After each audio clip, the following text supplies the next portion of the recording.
Assalamu alaikum wa rahmatullah wa barakatuh. Mes frères et sœurs, aujourd'hui je vous invite à un voyage spirituel. Un voyage où nous allons explorer des mystères cachés dans le Saint-Coran, des trésors spirituels que beaucoup d'entre nous n'ont peut-être jamais remarqués. Ces 7 choses cachées, des vérités profondes et des enseignements divins qui, lorsqu'elles sont comprises, peuvent transformer notre vie et nous rapprocher davantage d'Allah. Avant de commencer, si ce contenu vous touche, n'oubliez pas de vous abonner à la chaîne pour ne pas manquer les prochaines révélations spirituelles. Le pouvoir de l'intention, le secret dans le cœur. Le Coran nous rappelle sans cesse que nos actions, aussi petites soient-elles, ne sont jamais simplement guidées par ce que nous faisons, mais par l'intention qui les motive. Cela va au-delà des gestes visibles et plonge dans l'intimité de nos cœurs. Allah, dans sa sagesse infinie, nous invite à réfléchir à la sincérité de nos actions.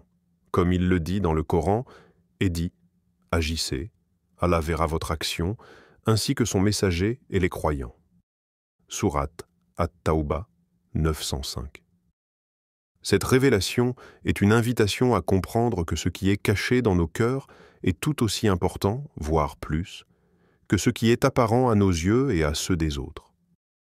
Lorsque vous priez, jeûnez ou donnez en charité, il est crucial de se poser la question: quel est le but profond de ces actions? Cherchons-nous à plaire à Allah ou attendons-nous une reconnaissance éphémère des autres? L'histoire d'un homme qui s'approcha du prophète Muhammad, paix et bénédiction sur lui, nous éclaire sur ce principe fondamental. Il lui demanda: Ô messager d'Allah, si je fais une bonne action, mais que je recherche la reconnaissance des gens, quelle en sera la récompense? Le prophète, paix et bénédiction sur lui, répondit simplement: si tu cherches à plaire à Allah, ta récompense ne sera pas perdue. Mais si tu attends la reconnaissance des autres, tu as déjà reçu ta récompense ici-bas. Cette histoire illustre le pouvoir de l'intention. Ce qui est dans le cœur définit notre chemin et la qualité de notre relation avec Allah. La transformation spirituelle commence par cette introspection sincère. Le pouvoir de la mémoire, dhikr comme clé de la sérénité. Dans la frénésie de la vie moderne, où l'agitation et les distractions semblent sans fin, il est facile de perdre de vue ce qui est essentiel. Pourtant, Allah, dans sa miséricorde infinie, nous a offert un moyen simple mais puissant pour revenir à lui, le dhikr, le souvenir constant de sa présence. Comme il le dit dans le Coran, c'est par le souvenir d'Allah que les cœurs trouvent la paix. Sourate Ar-Ra'd 13.28. Le dhikr est bien plus qu'un simple acte de répétition de mots. C'est un rappel constant de la grandeur d'Allah, un moyen de purifier notre cœur et de le réorienter vers sa lumière. Chaque fois que nous prononçons des paroles comme « Subhanallah »,« Alhamdulillah » ou « Allahu Akbar », nous ouvrons une porte vers la paix intérieure, loin des distractions du monde. Ces mots, chargés de sens divin, sont des clés qui déverrouillent les trésors spirituels dans notre âme. Cela nous amène à une question importante. Combien de fois, dans le tourbillon de nos journées, prenons-nous vraiment un moment pour ressentir la proximité d'Allah?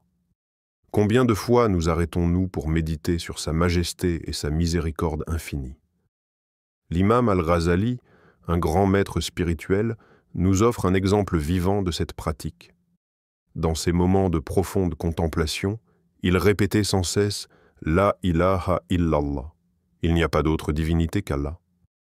Ce simple acte de dévotion, loin de la surface des préoccupations mondaines, l'a guidé à travers ses épreuves spirituelles, lui apportant la sérénité dans les moments de turbulence.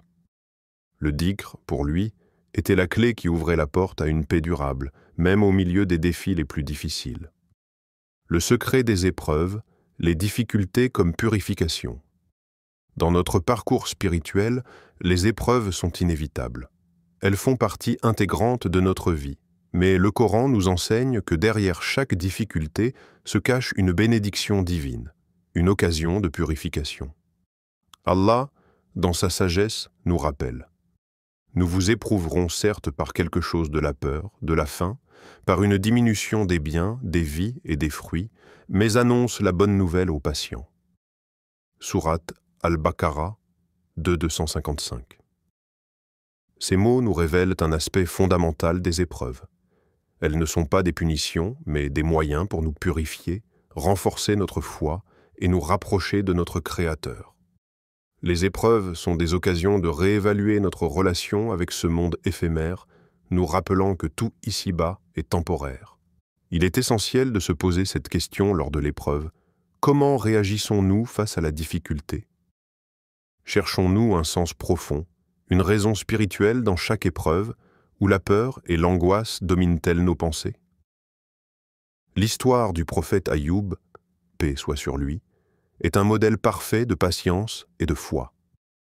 Alors qu'il traversait une souffrance physique et émotionnelle immense, il resta inébranlable dans sa foi. Allah, dans sa miséricorde, dit dans le Coran, « Nous l'avons récompensé pour sa patience, et nous lui avons donné de bien plus que ce qu'il avait perdu. » Sourate Sad, Trezesi, Shiopt Patrouzesi, Chitré. Ayoub, paix soit sur lui, nous montre que, même dans les moments les plus sombres, la patience et la foi en Allah ouvrent la voie à une récompense bien plus grande que les épreuves elles-mêmes. L'invisible. Ce qui échappe à nos yeux, le monde que nous touchons, voyons, entendons, n'est qu'une infime partie de la réalité.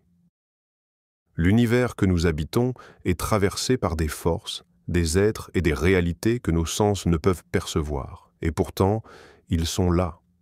Le Coran élève notre conscience à cette dimension oubliée. Allah est celui qui crée les cieux et la terre en 6 jours. Puis, il se dirigea vers le trône. Vous n'avez, en dehors de lui, ni protecteur ni intercesseur. Ne vous rappelez-vous donc pas? Sourate As-Sajda 32.4. Dans cette parole puissante, on comprend que notre vie n'est pas seulement façonnée par le visible, mais également par l'invisible, les anges, les décrets d'Allah, les énergies subtiles. C'est une invitation à vivre avec une conscience éveillée, à ne pas se limiter à ce que l'œil voit. Cela soulève une question profonde. Comment vivrions-nous si nous étions vraiment conscients, à chaque instant, d'être entourés par des anges, observés, guidés, protégés ou éprouvés par des forces divines? Une histoire poignante illustre cela. Celle d'Abu Huraïra, qu'Allah l'agrée. Un jour, alors qu'un voleur dérobait de sa provision, Abu Huraïra ne réagit pas avec violence. Ce n'est que plus tard qu'il comprit que cet homme était un ange envoyé par Allah pour tester sa réaction. Le prophète Muhammad, paix et bénédiction sur lui, confirma cela, révélant ainsi que parfois, derrière les événements les plus simples se cache un test de l'invisible. Quand tu prends conscience de cela, chaque moment devient sacré. Le pouvoir du temps. L'importance de chaque instant.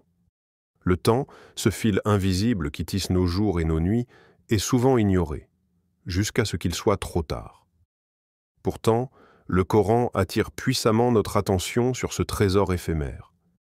Par le temps, l'homme est certes en perdition, sauf ceux qui croient, accomplissent de bonnes œuvres, se conseillent mutuellement de la vérité et se conseillent mutuellement de la patience. Sourate Al-Asr 103, versets 1 à 3. Ces 3 versets, courts mais d'une profondeur abyssale, nous rappellent que le temps est un juge silencieux. Il emporte avec lui nos regrets, nos occasions perdues, mais aussi nos efforts sincères. Chaque souffle est une opportunité d'adorer, de pardonner, de se rapprocher d'Allah. Mais comment gérons-nous ce don? Sommes-nous vraiment présents dans nos journées, ou avons-nous confié notre attention aux écrans et aux bruits du monde? L'imam Ali, qu'Allah l'agrée, nous interpellait en ces termes: « Ne laisse pas le temps passer sans que tu en récoltes un bénéfice. » Une sagesse qui transforme le temps en capital spirituel. Imagine si chaque minute devenait une graine d'éternité. Et si, à partir d'aujourd'hui, tu décidais de vivre chaque instant comme s'il pouvait changer ton destin? La sincérité. Seul Allah connaît la vérité. La sincérité n'a pas d'apparence. Elle ne se mesure ni par les gestes, ni par les paroles, mais par une lumière cachée, enfouie dans les profondeurs du cœur. Le Coran nous le rappelle avec force. Certes, Allah regarde vos cœurs et vos actions. Sourate Al-Imran, 354.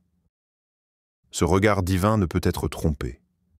Tandis que les gens jugent ce qu'ils voient, Allah perçoit ce que personne ne peut entendre, l'intention. La sincérité est ce secret entre toi et ton Seigneur, une parole que seul lui entend, un geste que seul lui connaît. Et pourtant, combien de fois agissons-nous pour être vus, pour être aimés, applaudis, validés? Le prophète, paix et bénédiction sur lui, a raconté l'histoire d'un homme qui donnait en abondance, mais son cœur espérait autre chose que la face d'Allah. Il voulait les louanges. Et Allah n'accepta rien de lui. Car ce que tu fais pour les gens meurt avec les gens. Ce que tu fais pour Allah vit avec lui. Alors, regarde ton cœur. Pour qui vis-tu vraiment? L'amour divin. L'amour d'Allah est la source de tout. Le Coran n'est pas seulement un livre de lois ou de récits. Il est un chant d'amour.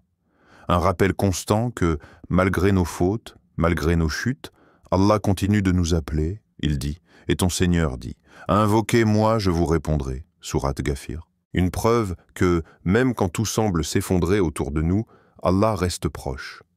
Il ne repousse jamais celui qui revient à lui, même avec un cœur brisé, même après 1000 fautes. Cet amour-là, il n'est pas comme celui du monde.